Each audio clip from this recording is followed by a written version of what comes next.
among the most evil ninjas of all, who was the one that brought the most deaths to the afterlife? Would Itachi, with his massacres, be able to surpass a maniac like Madara? And is Naruto among the top 10 killers, regardless of whether he is or not? In this video, I'm going to tell you how many people he killed throughout his journey as a ninja. Well, to find that out, watch until the end, because I'll show you exactly who killed the most from 10th to 1st on our list. 10th place, Kakashi. Kakashi opens our list, and yes, the guy caused a lot of deaths wherever he went. It all started for him during the Third Great Ninja War. He was already a Junin, and when Minato wasn't by his side, he had to lead his team, which consisted of him, Obito, and Rin. As the leader, he was responsible for the three of them and had to face ninjas from other villages. When Rin was captured, he and Obito had to kill the rock ninjas who had kidnapped her. We didn't see other deaths he caused during the war, but because of this incident, he could have easily killed around 30 people. After that, he joined the ANBU, and that's when things got really ugly for him. Almost every day, he had a different mission where he had to eliminate ninjas from other villages, ensuring that these missions were completed regardless of the method. He spent about 8 years in the ANBU, and during that time, he probably killed more than 200 people, which adding everything up, should total around 230 deaths throughout his life. 9th place, Sasori.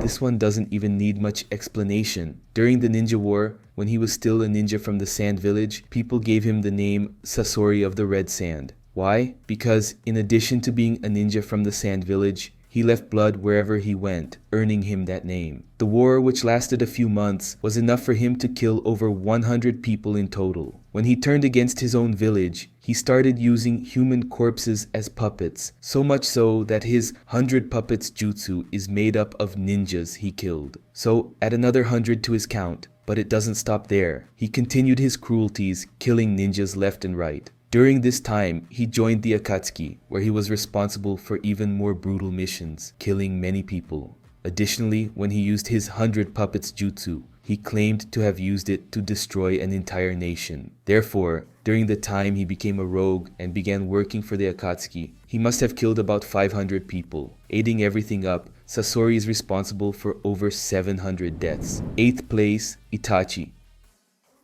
Now let's talk about one of the most memorable characters in Naruto, Itachi Uchiha. Known for his exceptional abilities and dark secrets, Itachi left a trail of death throughout his journey. First, let's go back to his days as a member of the ANBU. During the 2 years he spent in this organization, it's reasonable to assume that Itachi eliminated around 50 people. He was an elite ninja, trained to carry out dangerous missions and face formidable opponents. In the tragic massacre of the Uchiha clan, Itachi made a devastating decision. He murdered all the members of his own clan, including civilians. It's estimated that this terrible act resulted in approximately 500 deaths, including relatives, friends, and innocents. After joining the Akatsuki, Itachi dedicated himself to missions for the criminal organization. During nearly 10 years as a member of the Akatsuki, he carried out countless bloody tasks. It's safe to assume that Itachi contributed another 200 deaths during this period. Adding all these estimates together, we can conclude that Itachi Uchiha is responsible for approximately 750 deaths. His years as a member of the Anbu, the massacre of the Uchiha clan, and his time in the Akatsuki left a bloody legacy in his history. 7th place, Tobirama.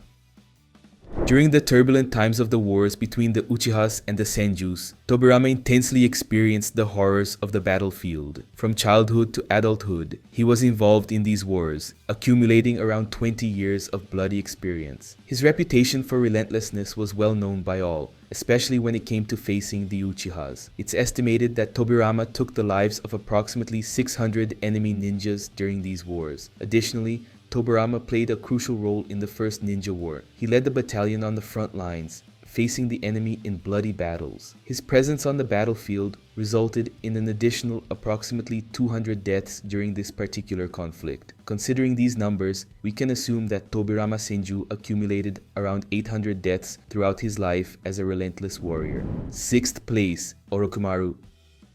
Orochimaru was known for his obsession with using people for his sadistic experiments. He conducted tests on innocent victims to perfect his techniques, such as the body-switching jutsu and his quest to inherit Hashirama's Mokuton. It's believed that these experiments led to the deaths of over 1,000 people, each one a victim of his boundless ambition. Moreover, during the Second Ninja War, Orochimaru actively participated in the battle, demonstrating his skills as one of Konoha's main ninjas. His presence on the battlefield and his deadly abilities likely resulted in more than 500 deaths of enemy ninjas. Adding these estimates together, we can conclude that Orochimaru is responsible for over 1,500 deaths. His insatiable thirst for knowledge and power led him to commit unimaginable atrocities, leaving a dark legacy in the history of Naruto. 5th place, Obito.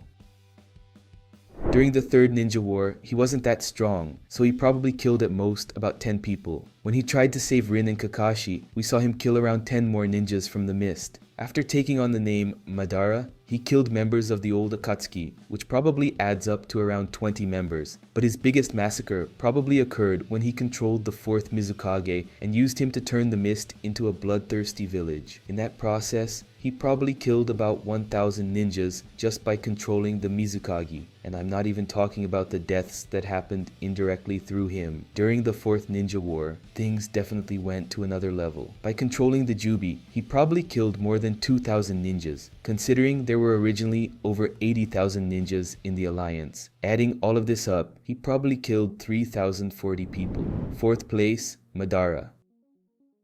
During the war between the Senjus and Uchihas, he also fought from a young age, so in moments when he ambushed a Senju or wasn't fighting Hashirama, we can deduce that he killed 1,000 ninjas, which is a higher death count than Tobirama's. After all, the guy could wipe out Senjus with a single swipe of his Susanoo. When he became one of Konoha's members alongside Hashirama, he was somewhat more peaceful, but we saw, in a flashback from Monoki, that he still had quite an arrogant personality. Since he was arrogant and undertook missions for the village, he probably killed many people along the way, around 100 people, all with the goal of maintaining Konoha's power. But during the Ninja War, he again committed horrors. When he arrived on the battlefield and caused chaos among the extras, we can count at least 300 ninjas who were hit by his attacks, bombs, and Susanoo, not to mention the ones who died as a result of the meteor he dropped on the land. When he teamed up with Obito in the final battle, he probably killed another 2,000 ninjas, just like him, because we saw at one point the bodies of ninjas lying on the ground. Adding all of that up, he probably killed over 3,100 ninjas. 3rd place,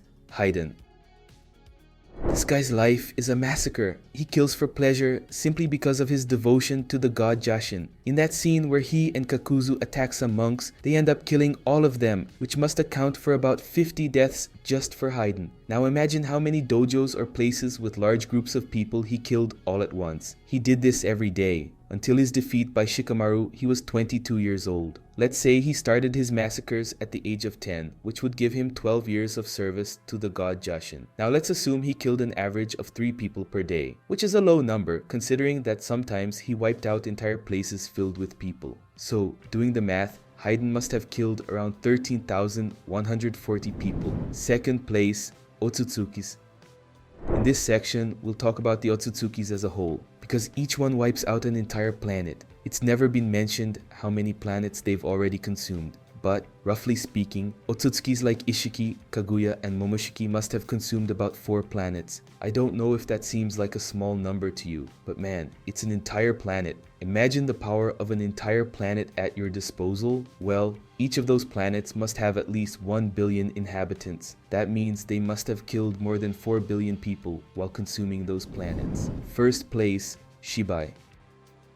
Now, this guy is above all the Otsutsukis. It's said that he became a god due to the number of planets he consumed with the chakra fruit. His power was so incredible that he could create storms with a mere wave of his hand, or do anything just with his voice. It's literally the power of a god. This is power that's far above someone like Ishiki, who, as I said, consumed about 4 planets. So in the case of Shibai, to gain all that power, I believe he must have consumed 3 times that amount, meaning around 12 planets. Following the same calculation I used for the Otsutsukis, I believe he must have killed around 12 billion living beings. Naruto.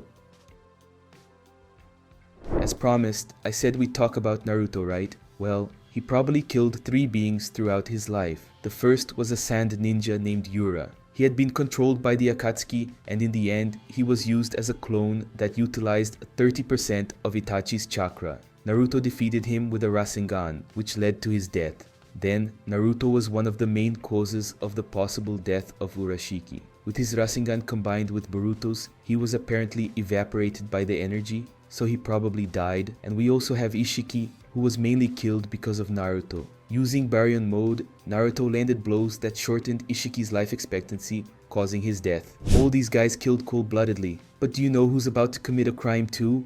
You! Yes. By not subscribing to this channel, you're breaking our relationship. Because if you don't subscribe, YouTube will think you don't like my videos and it will stop recommending the channel to you. So go ahead and subscribe, activate the notification bell. It'll be great to have you with us in the next videos. But that's it. Thanks for the attention and I'll see you in the next video.